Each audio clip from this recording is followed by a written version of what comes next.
¿Sí? Le comentaba al grupo que una neumonía de resolución lenta, lo que uno tiene que pensar es que probablemente sea un cáncer, que se ha equivocado de diagnóstico. Pero en una neumonía que no responde, en una neumonía cuyo tratamiento no está siendo efectivo, yo tengo tres opciones para pensar y ahí es donde se empieza a abrir el abanico de posibilidades.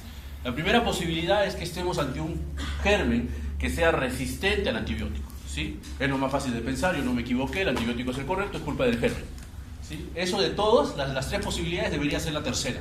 Sin embargo, generalmente es la primera que yo suelo pensar. La segunda es decir, ¿sabes qué? Me equivoqué de antibiótico. ¿Verdad? Tengo un paciente que tiene una neumonía, le estoy dando Ceftriaxona y resulta que es una neumonía por un atípico, entonces tengo que cambiarle la Ceftriaxona y tengo que darle un macróleo, por ejemplo. ¿Sí? Me equivoqué de antibiótico, el antibiótico no ha sido el adecuado. Eso es lo segundo que debería de pensar. Lo primero que debería de pensar, por encima de me equivoqué de antibiótico, o por encima de que es culpa del germen, porque esto que está acá es un germen resistente al antibiótico, lo primero que tengo que pensar es, quizás me equivoqué de diagnóstico. ¿Sí? Quizás no es una neumonía bacteriana, y ahí es donde se abre el abanico de posibilidades de todo lo que debería de ser. Cuando uno abre ahí el abanico de posibilidades, una de las opciones, dependiendo de quién sea nuestro paciente, es pensar en esto en parasitosis pulmonar. Una entidad sumamente rara, no es lo frecuente, ¿sí? No es lo que ustedes más van a ver, sí es lo que van a preguntar en el examen porque yo voy a mandar preguntas, ¿sí? Pero no es lo usual. Entonces, cuando yo hablo de parasitosis pulmonar, primero, antes que nada, por favor, su celular lo apagan o le bajan el volumen, le mandan mensaje a su pareja y le dicen que son míos, por lo menos por los próximos 60 minutos que va a durar la clase, un poquito menos, 45 les prometo, y 45 minutos están libres y nos vamos todos, ¿sí? Así que apagan su celular. Y lo primero que uno piensa cuando está hablando de parasitosis es pensar qué parásito estamos, ¿sí? Entonces, la mayor parte de parásitos que van a afectar al pulmón, la mayoría, son helmintos. ¿Qué cosas son los helmintos? Si usted recuerda su clase de microbiología, son aquellos parásitos que tienen forma de gusano, ¿sí? No son todos, existen una serie de parásitos, pero estos que están acá son los que yo debería de pensar. Y los helmintos se dividen en tres grandes familias, ¿sí? Los céstodes, a la cabeza el Echinococcus granuloso, ¿sí? Causante de linatidosis, los tremátodos, ¿sí? Esquistosomas y Paragonimus. Por si acaso nosotros aquí en el Perú tenemos ambas entidades, y si van a Cajamarca, una de las cosas que ustedes van a ver es Paragonimus y van a verlo bastante. Y lo otro es nemátodos, ¿sí? Áscares, estrongiloides, que son los dos que nosotros tenemos en nuestro medio. ¿Sí? Entonces en el Perú sí existen parásitos, en el Perú sí hay parasitosis. La idea es pensar, ¿qué cosa es parásito? Parásitos son en parte ustedes, ¿verdad? Todos y cada uno de ustedes. Parásito es un tipo de asociación entre dos seres humanos, ustedes y su papá, que tiene consecuencias nocivas para uno de ellos, su papá, pobre su bolsillo, ¿verdad? Parásito, ¿ok? La mayor parte de parásitos que afectan el pulmón nuevamente son helmintos, animales invertebrados en forma de gusano, ¿sí? Parásito también puede ser considerado el niño que está dentro de la madre, ¿verdad? Cuando la mujer está embarazada está cargando con un parásito. La mitad de ese niño no es de ella, es del papá, ¿verdad? La mitad que es de ella es la que lo protege ese niño. ¿Sí? Pero ese parásito está protegido, existe una asociación entre ambos seres. Y donde hay consecuencias para uno de ellos, la mujer engorda, ¿sí? Yo conocí a mi señora flaquita, delgada, ¿sí? Está gorda, vieja, fea, toda canosa, ¿sí?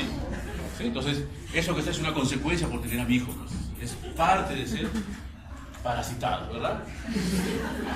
Entonces, cuando yo estoy hablando de parasitosis pulmonar, nuevamente es una entidad muy poco frecuente, no es un diagnóstico diferencial habitual en la práctica neumológica.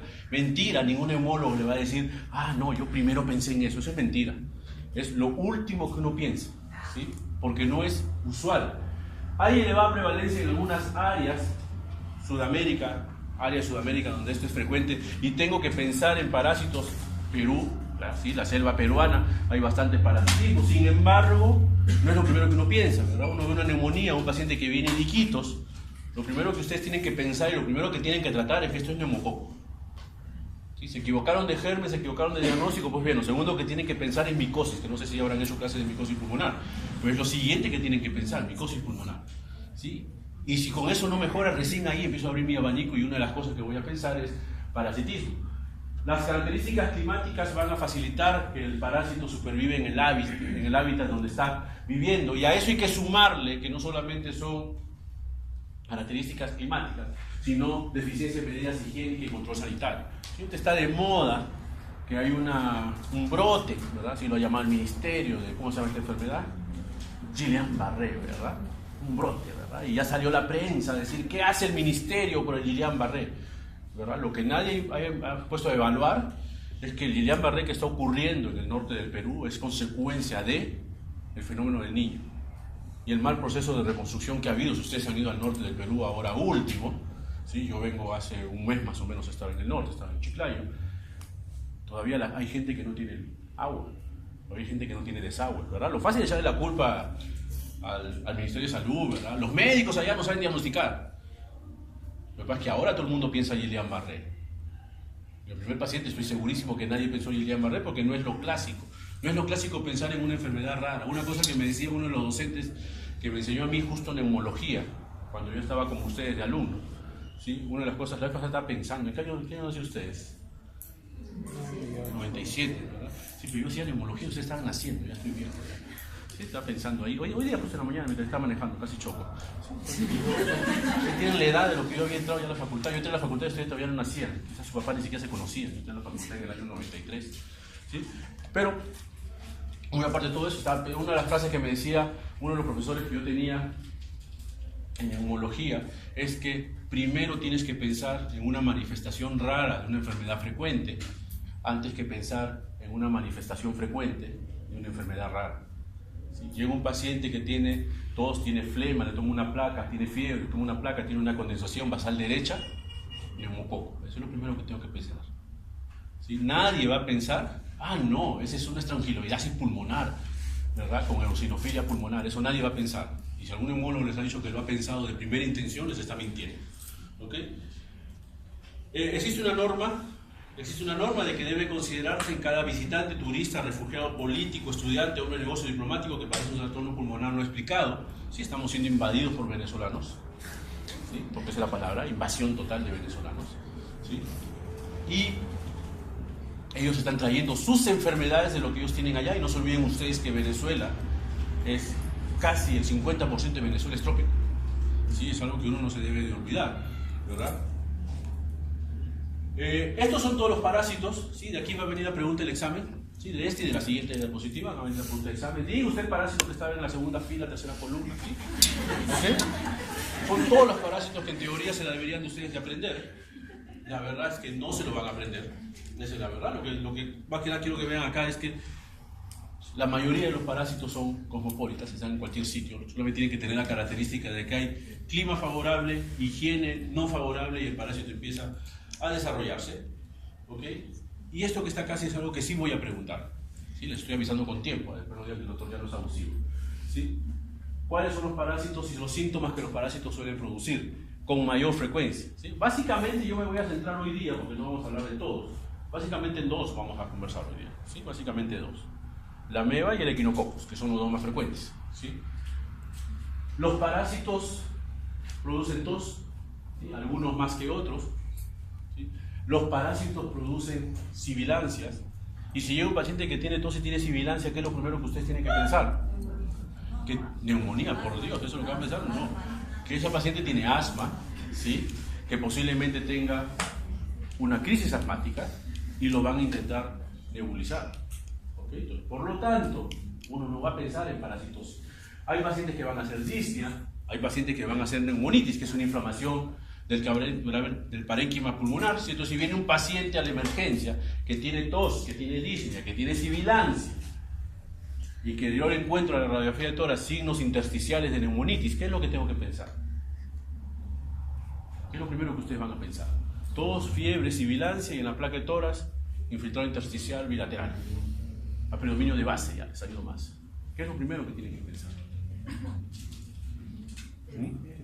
TEP, ¿por qué van a pensar en TEP? ¿Qué? Neumonía. ¿Qué es neumonía? ¿Por qué germen? ¿Cuál? ¿Neumococo? ¿Qué el neumococo es el patrón intersticial? Neumonía típica. Neumonía por atípico. ¿Qué gérmenes que tienen que pensar? Micoplasma. Ese es lo primero que tengo que pensar, ¿verdad? Este paciente haciendo una neumonía por un atípico que es secundario a micoplasma, posiblemente le voy a dar un macrólido. Ninguno de ustedes le va a dar albendazol, ¿verdad? A ese paciente. ¿Sí? Los parásitos van a llegar al pulmón, ¿sí? ¿sí? O pueden afectar al pulmón mediante básicamente 3 mecanismos. El primer mecanismo es durante una fase de su ciclo vital, ¿sí? El parásito, como parte de su ciclo vital, termina llegando al pulmón, ¿sí? Van a afectar al pulmón tras la infección de otro órgano, o van a afectar al pulmón a través de infestación directa o invasión directa en el parénquima, en la pleura o en los bronquios. ¿Okay? Como parte del ciclo, por ejemplo, lo voy a tener en el ascaris. Como parte de infección de otro órgano que ha llegado ahí, por ejemplo, lo voy a tener en la ameba, ¿sí? La ameba hepática, que va a afectar al hígado y va finalmente comprometer el pulmón. Y por invasión directa, por ejemplo, el quistidatídico. ¿Sí? Entonces, cada uno de esos son mecanismos diferentes por los cuales el parásito va a llegar a entrar al pulmón. En algunas parasitosis lo que yo voy a encontrar es, cuando tengo un paciente inmunodeprimido, independientemente cuál sea pero básicamente VIH, ¿sí? Tengo que, cuando estoy pensando en parásitos, Toxoplasma y Cristoporidium, en el hospital hemos tenido el caso de un Toxoplasma, el caso lo íbamos a publicar, no sé finalmente qué pasó. ¿Sí? Síndrome de Leffler, ¿saben lo que es síndrome de Leffler, verdad? Aquel paciente que hace eosinofilia, que hace sibilancias, ¿sí? Que hace neumonitis, ese es síndrome de Leffler. Ahí, por ejemplo, yo voy a tener al ascaris, al estreptococcus como los dos más frecuentes. Absceso pulmonar, la ameba, ¿sí? Que también hemos tenido casos en el hospital, y el Echinococcus granulosus. Y nódulo o masa pulmonar, básicamente el quistidatídico. ¿Sí? Entonces yo voy a tener diferentes presentaciones en los pacientes, y estos pacientes, según lo que yo vea, me van a ayudar a poder encontrar las causas. Les dije, voy a hablar básicamente de 2 parásitos, ¿sí? De ameba y de datidosis pulmonar. ¿Okay? ¿Qué cosa es la ameba? La ameba es una enfermedad más o menos frecuente en el Perú, ¿sí?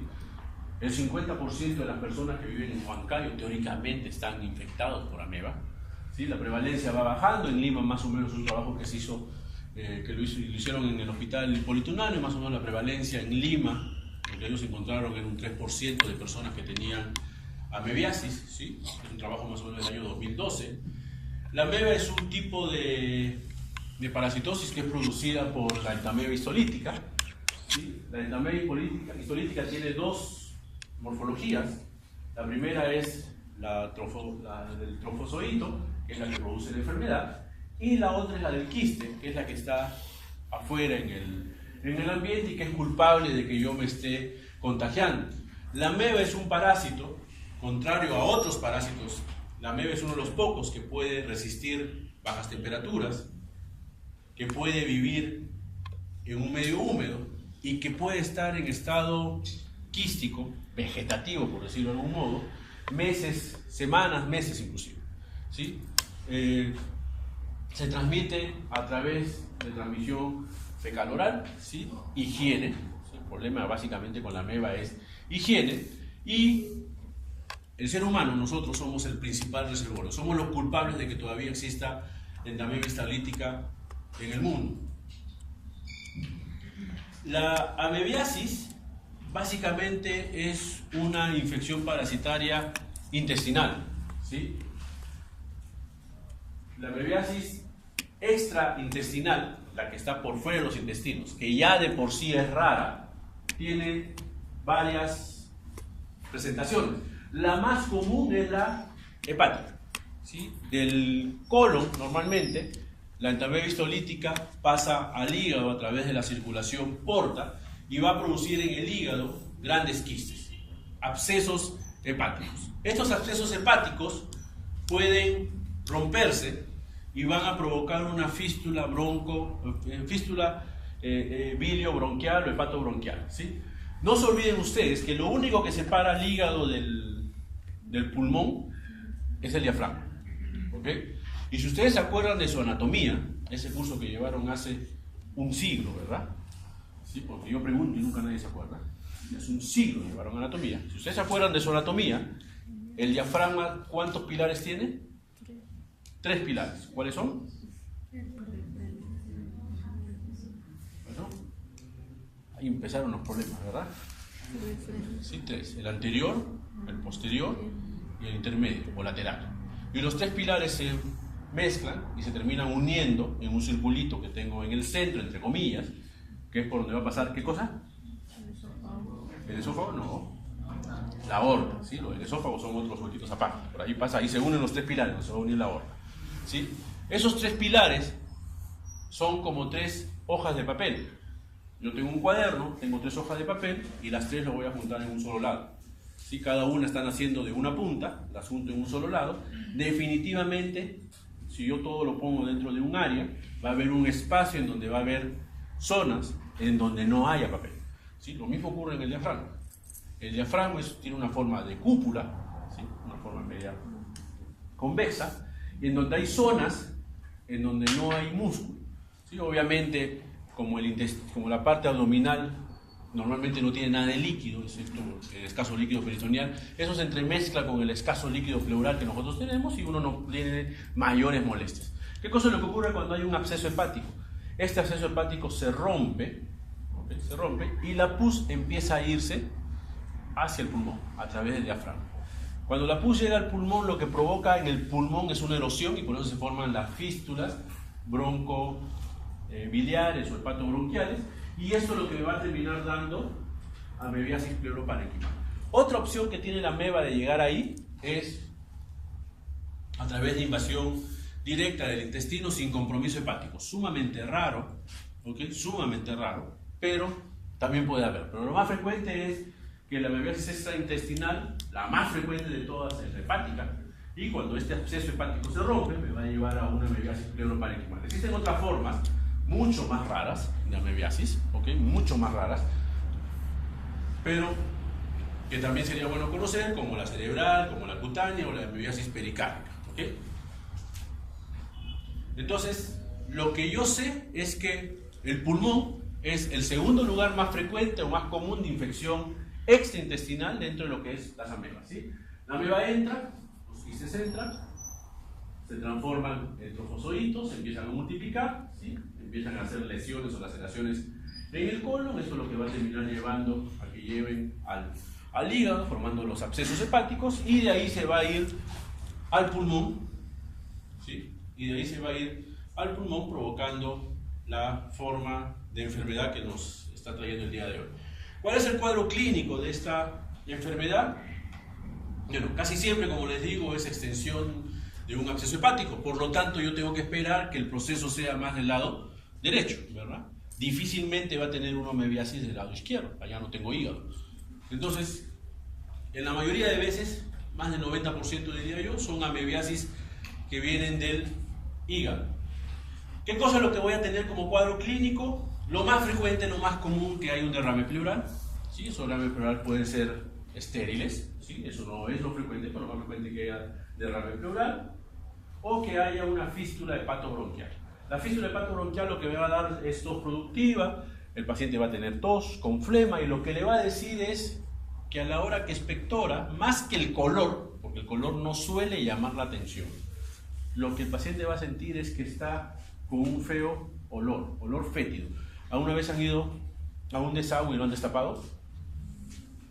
Bueno, pues ahora van a ir a un desagüe, lo van a destapar, van a respirar hondo, y eso que está ahí es el olor de la ameba, para que nunca se olvide, ¿okay? Yo he tenido, no sé si la buena suerte o la mala suerte de ver un cuadro de amebiasis pulmonar, dos cuadros de amebiasis pulmonar. La primera olí, la segunda lo dejé al residente, tú eres solo, ¿sí? Porque el olor es insoportable, ¿okay? Literalmente es un desagüe, y ese paciente que va a venir le va a decir, tengo tos, tengo flema, y la flema tiene mal olor, absceso pulmonar, ¿sí? No que no piensa absceso pulmonar. Dentro de los abscesos pulmonares anaerobios, ¿verdad? Pero si ya huele demasiado mal, no sé si ustedes han visto ya un absceso pulmonar, ¿sí? Pero si han visto un absceso pulmonar, un paciente con absceso pulmonar, el mal olor que tiene es un olor fétido. Eso que está ahí, multiplíquenlo por 10 más o menos, es el olor que tiene la amebiasis pulmonar. ¿Cómo hago el diagnóstico? Pues bien, es difícil, no se diferencia de un absceso pulmonar bacteriano, es exactamente lo mismo, ¿sí? Está dentro del diagnóstico diferencial.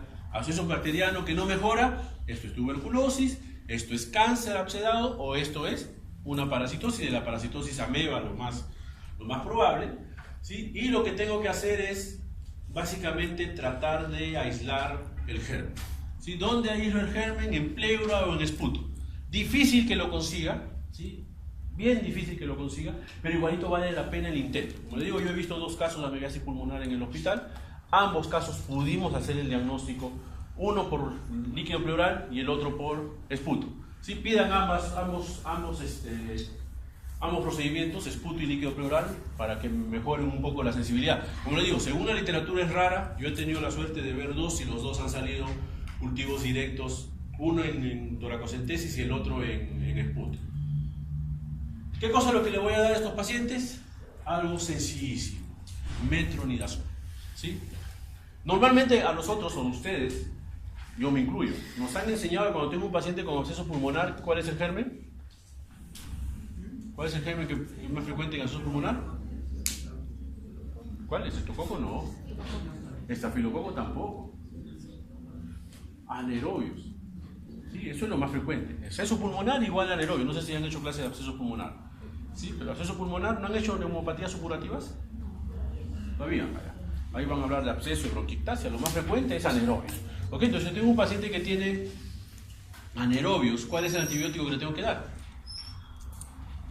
¿Qué le dan en tratamiento de absceso pulmonar? ¿Qué es lo que le dice su lógica? ¿Qué cosa es algo bueno para matar anaerobios? ¿Cuál? Bueno, ya han hecho microbiología, ¿no? Voy a aprovechar que estoy acá, voy a pedir una cita con el decano para jalarlos a todos una vez. Me han dado unas hojas así, que tengo que calificar, no sé qué cosas tengo que calificar, de verdad. Me pasó toda la mañana que estoy en el ministerio, sin escuchar nada, porque estoy llenando las hojas con el nombre de los que son de mi grupo, nada más. Todavía me faltan todos los demás. Ya, todos ya les puse 10, ya más fácil, ¿verdad? Están sumando, restando. ¿Sí? Inclusive a los que van a anotar la otra semana, ya saben su nota por si acaso, la otra semana, ya tienen 10. ¿Ok? ¿Qué antibiótico tengo que dar? Ceftriaxona y clinda.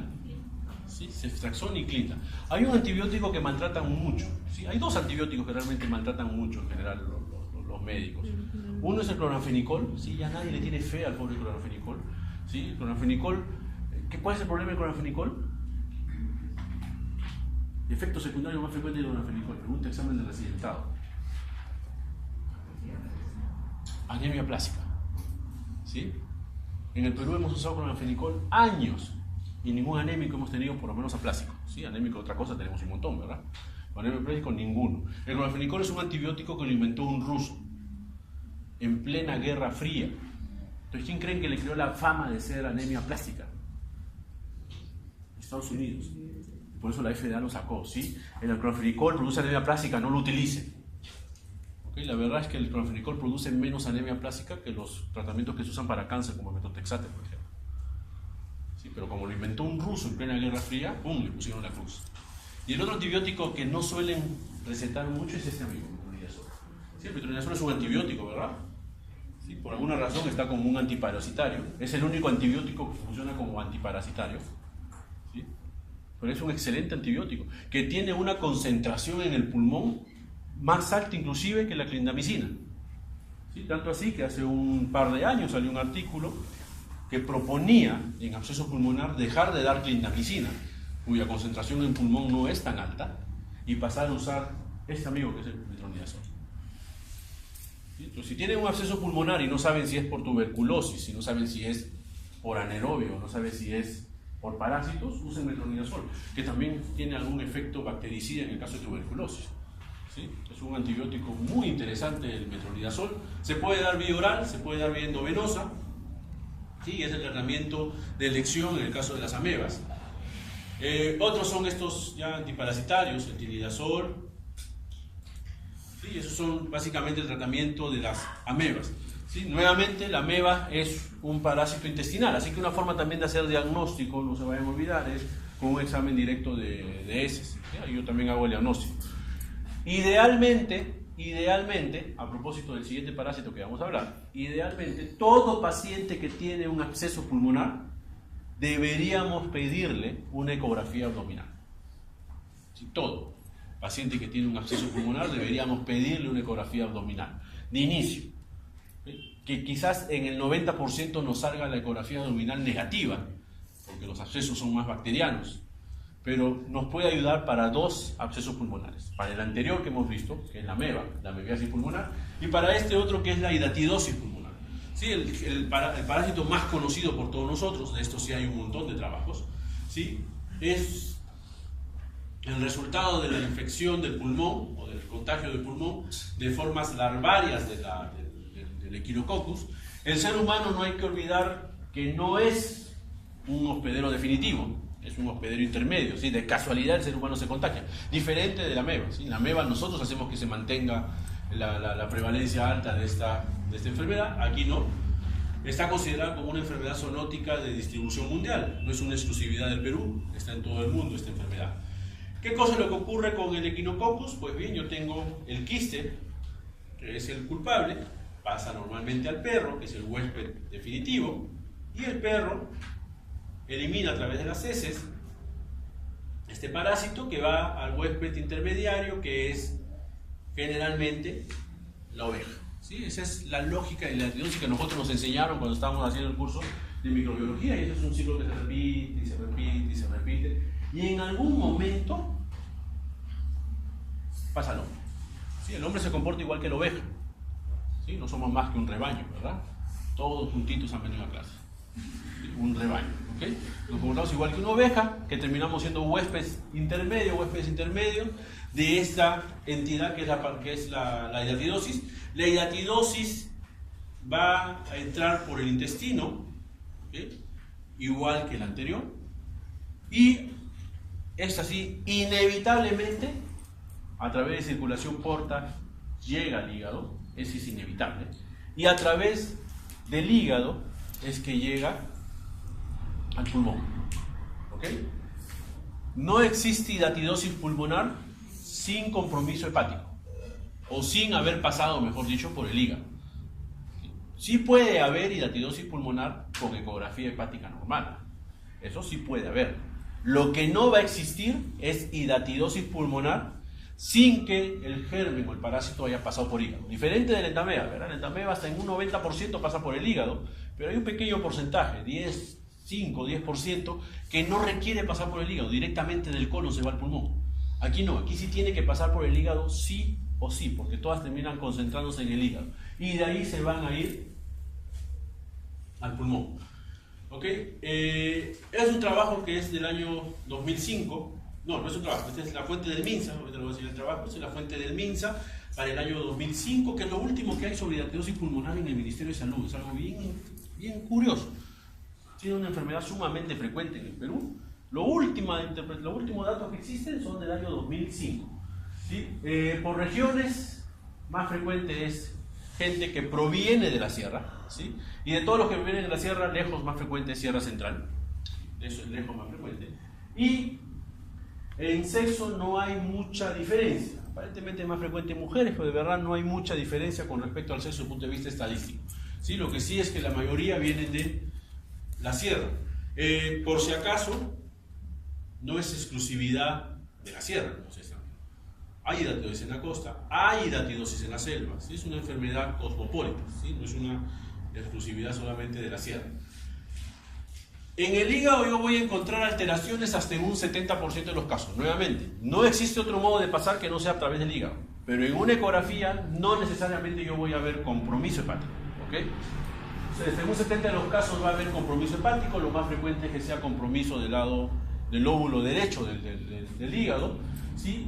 En el pulmón la frecuencia no es tan rara. 1/3 de los pacientes que hacen hidatidosis pulmonar, o sea que el germen entra a su cuerpo, 1/3 van a terminar sin hidatidosis pulmonar. En el 60% de los casos el problema es pulmón derecho, ¿sí? Pero existe un porcentaje que se va al otro lado, ya sea bilateral, 13%, o ya sea exclusivamente izquierdo, la diferencia, ¿sí? Que más o menos es 25%. ¿Sí? ¿Cómo hace para ir el quiste hidatídico del pulmón derecho al pulmón izquierdo? ¿Cómo creen ustedes que hace el quiste hidatídico para ir del pulmón derecho al pulmón izquierdo? Uno es que se rompa, ¿sí? Una posibilidad es que se rompa. ¿Cuál es la otra? Créanme, que se rompa no es lo más frecuente. ¿Cuál es la otra posibilidad?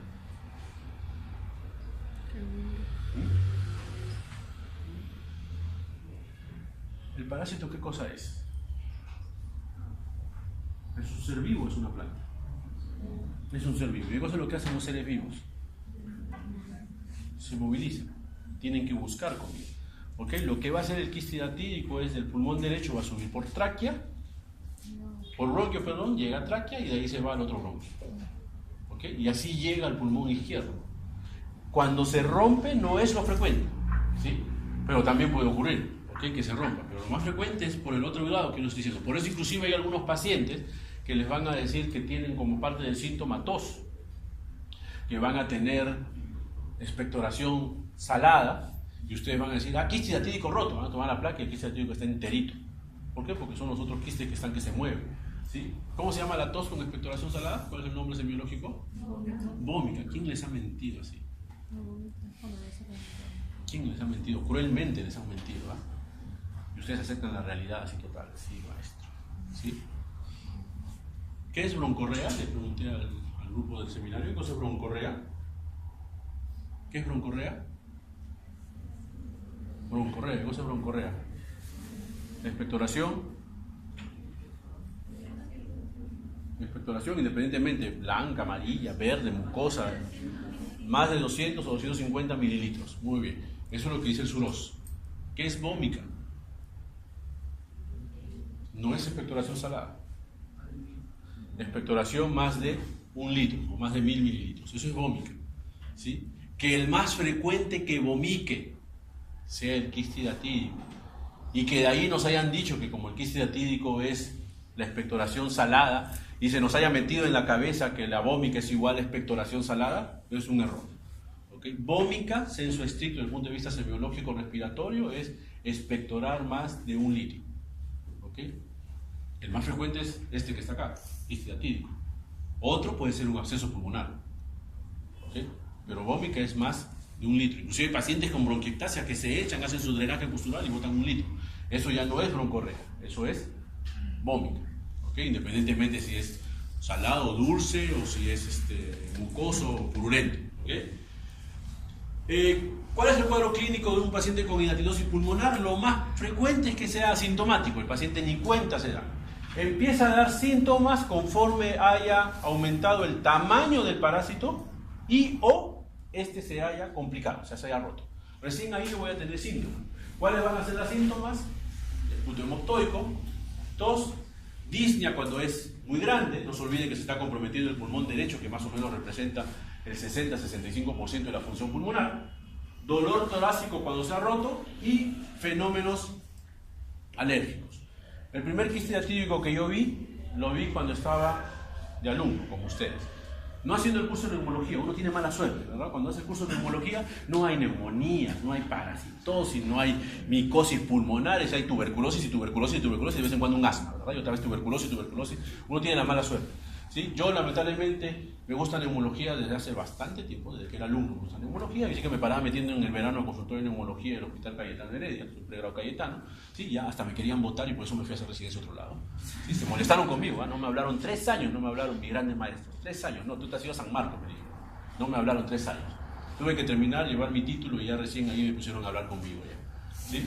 Pero en una de esas vi mi primer paciente con quiste hidatídico. ¿Quién fue mi primer paciente con quiste hidatídico? Nunca me voy a olvidar. Fue una paciente, una mujer, más o menos 25 años creo que tenía en ese rato, que era chiquillo, yo tenía 20 tenía tenido yo, 19, 20, ya tenía 25 más o menos, que llega al hospital por una crisis asmática. ¿Sí? La paciente ingresa y su cuadro clínico era que había estado tranquila y después de comer pescado, y eso es lo que ella refería clarito, después de comer pescado, sin antecedente de alergia al pescado, y después de comer pescado, en la cevichería que quedaba a la vuelta del hospital, nunca más volví a ir a esa cevichería, ¿sí? Ella refiere que empezó a sentir picazón en la garganta, empezó a faltarle el aire y empezó a enrojecerse las manos y la cara. La traen sus amigos con los que estaba al colegio, con los que estaban sus amigos la traen al hospital y llega al hospital y lo recibe el de turno, ¿verdad? Y el de turno lo que ve es una paciente que está con prurito, que está con rash dérmico en la cara, en los brazos, está con tos, está con disnea y al examen físico había sibilantes. ¿Qué es lo primero que ustedes creen? ¿Qué? Hablen fuerte, ¿no? No se escucha. Una reacción alérgica, ¿verdad? Posiblemente hasta un angioedema. Es lo primerito que uno cree, ¿verdad? Llega la paciente a la emergencia, le ponen su corticoide, Dexa, el peruano es famoso por su dexametasona, ¿verdad? le ponen su antihistamínico, su profenamina. Como no mejora, le ponen adrenalina. Empieza a mejorar, ¿sí? Pero todavía había sibilantes. Ya había tenido 3 nebulizaciones en el camino. Entonces hacen interconsulta neumología. Paciente con crisis asmática que no mejora. Entonces va el asistente, el R4, el R3 y el chupe, que era yo. Yo llevaba la maleta, llevaba la mochila, llevaba los estetoscopios, todo llevaba yo. ¿Sí? El alumno habría estado en 4º, 5º año de medicina, como les digo, no menos, tenía 20 años, habría estado en 4º año de medicina más o menos. ¿Sí? Llegamos, ¿no? Le examinan todo y el colega, el neumólogo, el asistente, le dice al residente de 4º año, ¿no? Diagnóstico diferencial, la clásica del residente, ¿no? Dime los diagnósticos que no sea asma, ¿verdad? Los 50 diagnósticos. Entonces empieza a decir su diagnóstico, esto, y por ahí él dice reacción inflamatoria, una neumonitis secundaria al pescado, ¿no? Lo que se le ocurra. Entonces el asistente agarra y le pregunta al residente de 3er año ¿qué espera en una radiografía de una neumonitis? Y él agarra y dice patrón intersticial. Muy bien, pídanle su placa y me dejan a mí. Te quedas y cuando salga la placa nos llamas y nos dices qué hay. Ay, doctor, yo no había hecho rayos X, no había hecho neurología, no había hecho nada, pero ya como ellos me estaban enseñando, ya algo sabía yo. Doctor, veo rayitas, doctor, veo manchitas, así decía. Entonces, le toman la placa y qué cosa había, tremendo quiste. Y yo me acordaba, pues, el patrón intersticial son rayas, bolitas, ¿verdad? Pero quiste no había, bueno, entonces lo llamo al asistente, doctor, ¿me sabe qué? Veo una masa. ¿De qué paciente estás hablando? El paciente de emergencia, la neumonitis. ¿Qué cosa ves? Una masa. ¿Pero cómo vas a ver una masa? Y vino con intención de sacarme. ¿Sí? ¿Ok? Que no se ha aprendido nada, que neumonitis, que esto, que el otro, y yo le enseño la placa, ¿no? Y dice que viendo la placa ahí. Era un quiste hidratídico que se había roto, ¿verdad? Y los Scolex habían provocado una reacción de hipersensibilidad en la paciente. Dérmica, neumonitis, bronquial. Sí, el paciente está con fiebre, había llegado a la emergencia. ¿Sí? Coincidencia que había pasado mientras ella estaba comiendo pescado. ¿Sí? Coincidencia, o sea, por ese motivo había descuadrado a todo el mundo. ¿Sí? Coincidencia total. Fue el primer quiste hidratídico que yo vi. ¿Ok? A partir de ahí aprendí lo que yo suelo decir siempre, ¿no? Dime los diagnósticos diferenciales, toda la gama de posibilidades. ¿Sí? Porque siempre es bueno, ¿verdad? Hacer pensar, siempre hacer trabajar la mente de vez en cuando. Sí, pues fue el primer quiste hidratídico que yo vi, nunca me voy a olvidar. ¿Ok? Entonces, ahí está. Puede haber urticaria, puede haber prurito, fiebre, trastornos gastrointestinales, disnea, cianosis. Así llegó la paciente a la emergencia. 25 años. ¿Ok? Se le dio su tratamiento como para proceso inflamatorio, ¿ok? Manifestaciones alérgicas. La paciente mejoró y después se quedó en el hospital internada porque había necesidad de operar, el quiste se había roto. Signos y síntomas es un trabajo hecho en el hospital en el año 2008. ¿Sí? Mi nombre no está ahí, pero yo fui uno de los que ayudó a recolectar los datos. Después ni la gracia me dieron, ¿verdad?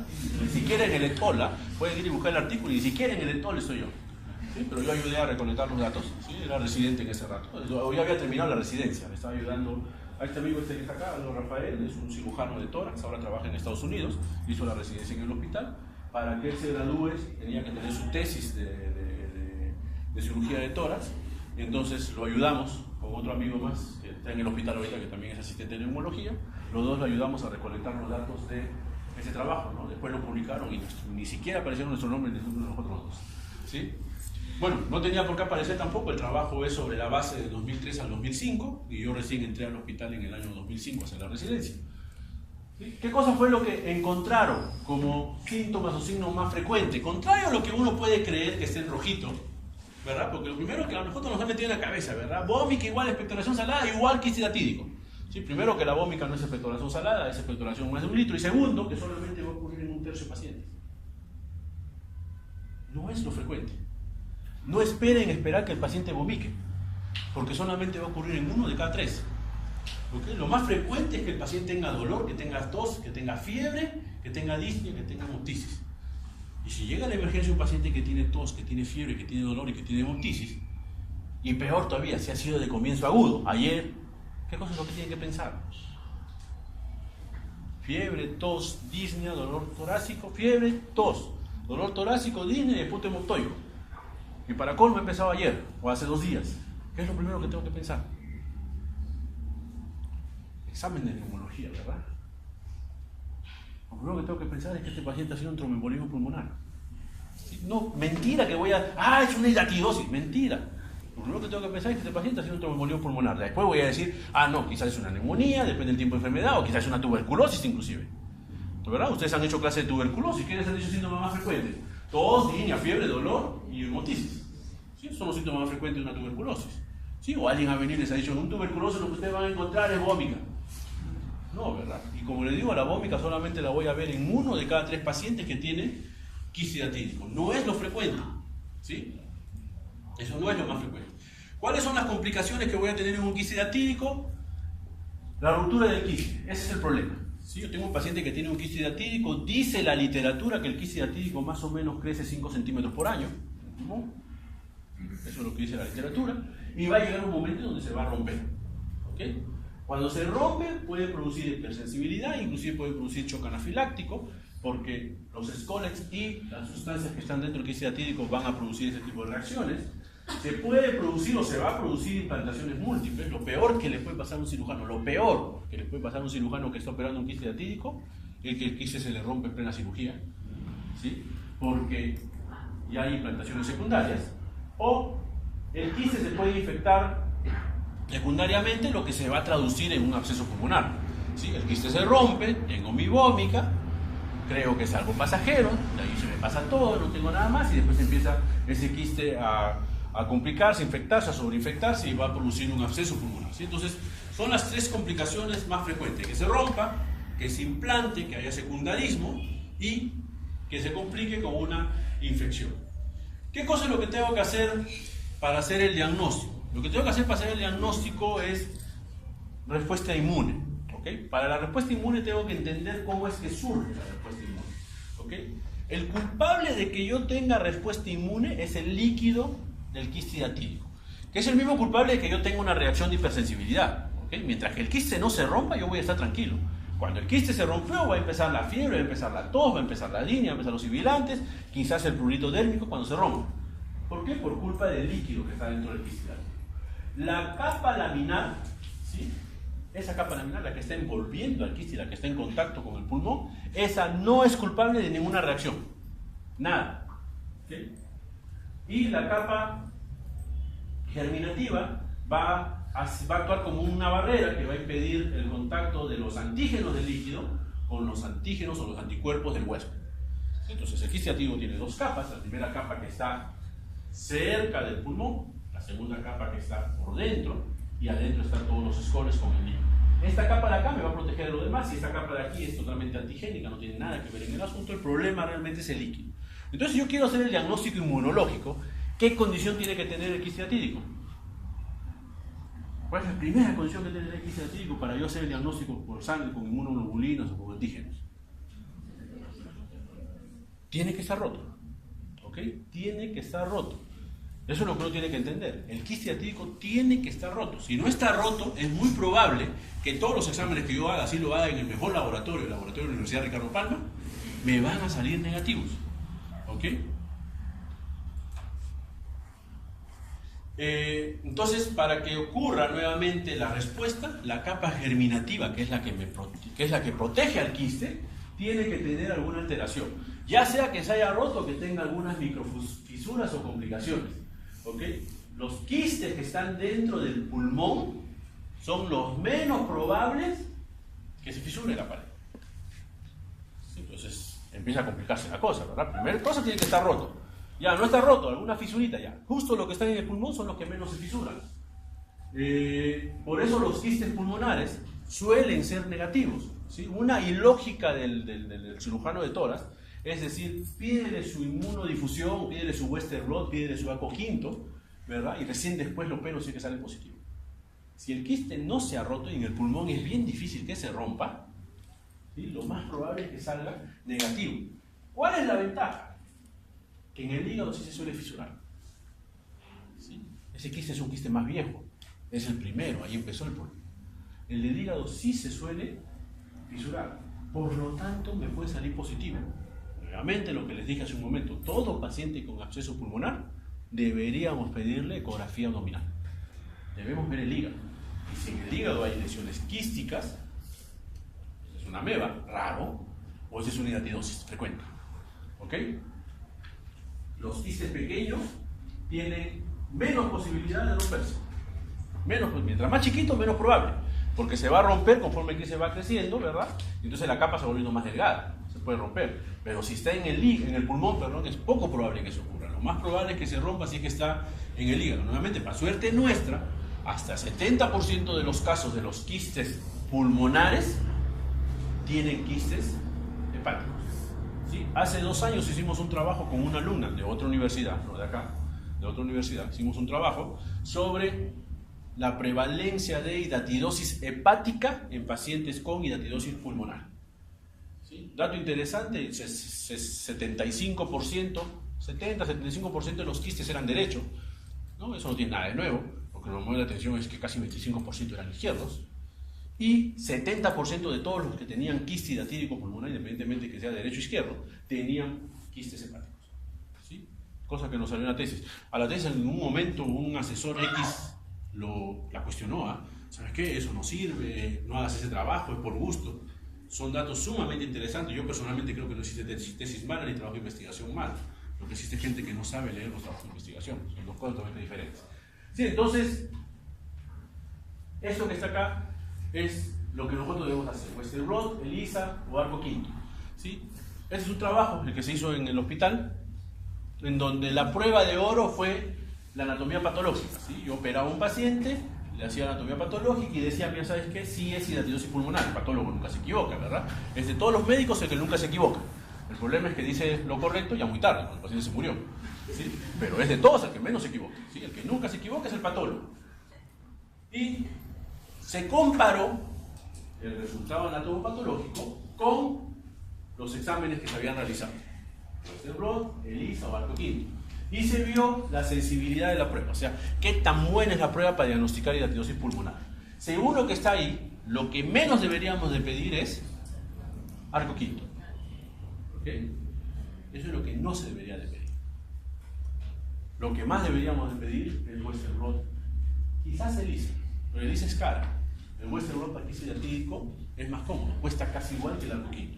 Pero el arco quinto es una prueba antigua. ¿Sí? Es una prueba antigua, es una prueba de la época del doctor Cano, ¿sí? Del doctor Carrasco, por ahí. ¿Sí? Son pruebas que no valen la pena. ¿Okay? Mejor es usar esta que está acá, más sensible, solo comparada con una anatomía patológica como Gold Standard. El diagnóstico por imágenes es sumamente importante. La radiografía de abdomen no sirve para nada, no se debe pedir radiografía de abdomen. ¿Sí? Radiografía de tórax sí nos va a ayudar a ver las lesiones. En la radiografía de tórax van a ver signos característicos del quiste hidatídico, que ustedes ya lo saben mejor que yo por su curso de radiografía, que es el hecho de que esté la membrana flotando, ¿verdad? ¿Cómo se llama ese signo? El signo del camalote, ¿sí? Las membranas que están flotando, ahí se ve el quiste hidatídico. ¿Sí? Ahí se ve el quiste hidatídico, en la zona donde debería estar el pulmón, en la zona donde debería estar el corazón, es el quiste hidatídico. ¿Ok? Aquí está el quiste hidatídico y aquí está el quiste hidatídico. Y lo otro que tengo que pedir es ecografía abdominal. Radiografía de abdomen no sirve para nada, ecografía abdominal es lo que debería de pedir. ¿Cuál es el tratamiento de un quiste hidatídico? Métaselo en la cabeza, el tratamiento de un quiste hidatídico es quirúrgico. Toda persona con diagnóstico de quiste hidatídico, tengo que operar. ¿Ok? Si en ameba le puedo dar antiparasitarios, ¿cuál le tengo que dar? Metronidazol. Aquí no den ningún antiparasitario, no gasten la plata. Hay que operarlo, paciente. ¿Okay? Yo no opero, el que opera es el cirujano de tórax. ¿Sí? Lo ideal es que el cirujano solamente saque el quiste y deje el pulmón sano dentro de su sitio. ¿Okay? Hay técnicas conservadoras, en donde solamente extirpan la membrana periquística, ¿sí? O sea, lo que está alrededor del quiste. Lo que no es antigénico y sacan todo lo antigénico, lo no antigénico lo dejan, no importa, pues, no va a producir ningún antígeno, no va a producir ninguna reacción, ¿sí? O hay técnicas radicales donde van a sacar lo del quiste, del endoquiste y parte del parénquima pulmonar. Lo ideal es que el cirujano se quede aquí, ¿sí? Que saque solamente el quiste redondito, quizás un poquitito de parénquima. ¿sí? Pero idealmente nada de parénquima. Y después las dos membranas periquísticas las junten, ¿verdad? Y cierren el parénquima pulmonar. Esto que está acá ya no se suele hacer mucho, menos mal, ya no se suele operar con parénquima, ¿sí? Sí se va a operar solamente lo del quiste. Tratamiento médico no es lo definitivo, llámese tratamiento médico a la medicina, a los fármacos, ¿okay? No es lo definitivo, y solamente está indicado en casos seleccionados. ¿Cuándo son esos casos seleccionados? Uno, cuando hay siembra, ¿sí? Ya el quiste se ha roto y hay escores en varios sitios del pulmón, ¿sí? El cirujano lo que va a hacer es va a sacar los quistes medianos grandes. Los quistes pequeños, de 1 centímetro, y peor si es que son varios, va a ser imposible para el cirujano poder retirarlos. ¿Okay? Entonces para eso hay que dar tratamiento médico.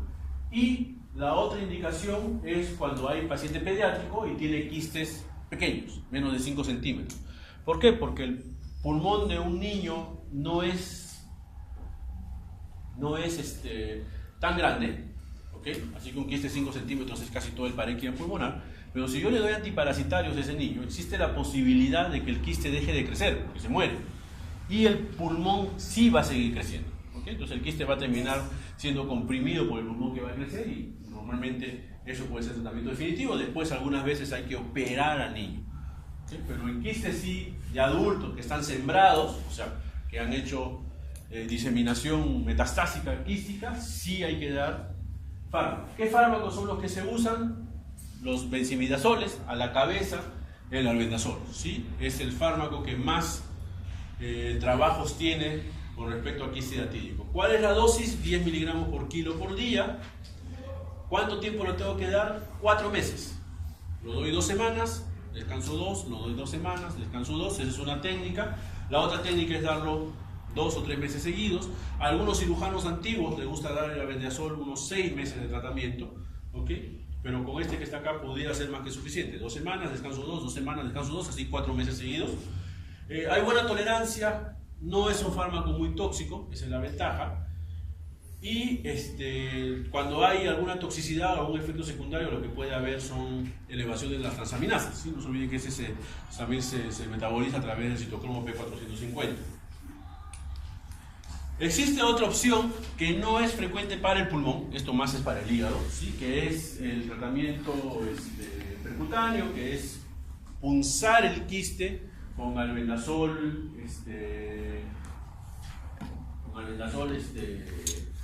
punzar el quiste con solución salina hipertónica, ¿okay? Y instilar solución salina hipertónica, aspirar esa solución y después volver a instilar solución salina hipertónica con un poco de alcohol absoluto, ¿sí? En días consecutivos. Eso básicamente lo hacen los cirujanos generales para quiste hepático. No se olviden que el quiste hepático está bien pegado a la pared, ¿sí? Quiste hidatídico bien raro que esté pegado a la pared. Si está pegado a la pared del quiste hidatídico se podría intentar esta opción. El riesgo de esta opción, ¿cuál creen ustedes que es? Que se rompa, que se haya fisuras y que los escoles salgan. Por ese motivo se recomienda dar albendazol antes y después, simplemente para garantizar que no haya siembra. No es tratamiento de siembra, porque yo estoy esperando que no haya siembra. Es tratamiento preventivo. Lo doy 2 semanas antes, lo doy 2 semanas después. Simplemente lo único que estoy haciendo es evitar que haya siembra posterior a hacer este procedimiento, que como digo, más lo hacen los cirujanos generales en el caso de hidatidosis hepática.